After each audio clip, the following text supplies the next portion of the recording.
Je parle au nom de Georges d'Allemagne, c'est le message de Georges d'Allemagne.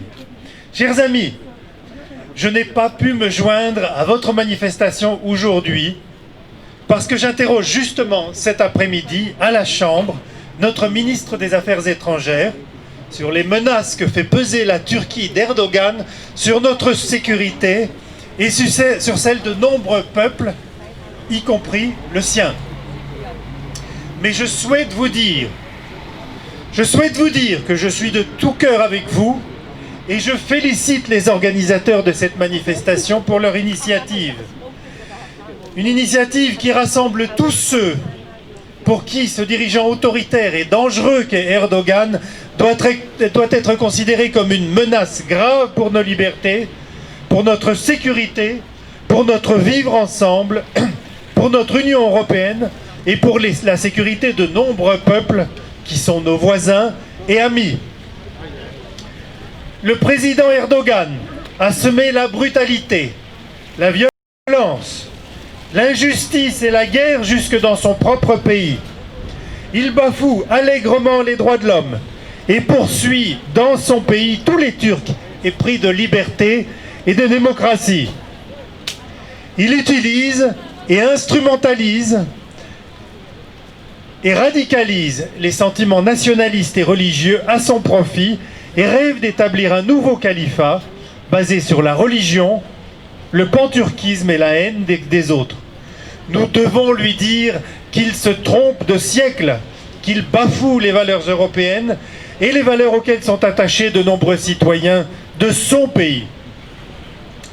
Erdogan contribue à semer la désolation en Syrie, en Libye et dans le Caucase. Il se montre un partenaire déloyal à l'alliance militaire à laquelle il appartient. Il jette en prison ses opposants, cela suffit. Au moment où le président Erdogan sent que le vent pourrait tourner en sa défaveur, avec l'arrivée de Joe Biden à la présidence des États-Unis et l'imposition de sanctions de la part de l'Union européenne,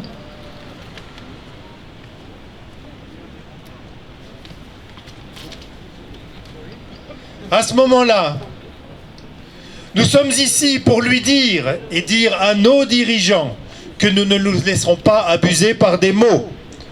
Nous voulons des actes concrets, qu'ils libèrent les prisonniers politiques, qu'ils rétablissent la liberté d'expression dans son pays, qu'il arrête de manipuler les diasporas turques, qu'il arrête son soutien à des groupes djihadistes contre les Kurdes et les Arméniens, qu'il arrête son soutien à des dictatures agressives et guerrières comme l'Azerbaïdjan, qu'il arrête d'instrumentaliser les réfugiés syriens, qu'il rétablisse Sainte-Sophie dans un lieu culturel et patrimonial ouvert à tous, qu'il normalise ses relations diplomatiques avec l'Arménie et qu'il soit un allié loyal à son alliance de sécurité.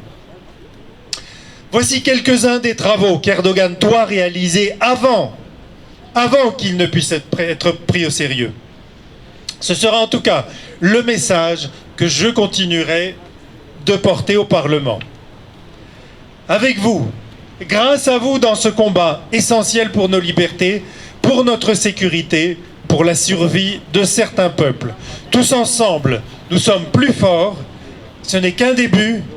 Merci et bravo à vous et à très bientôt.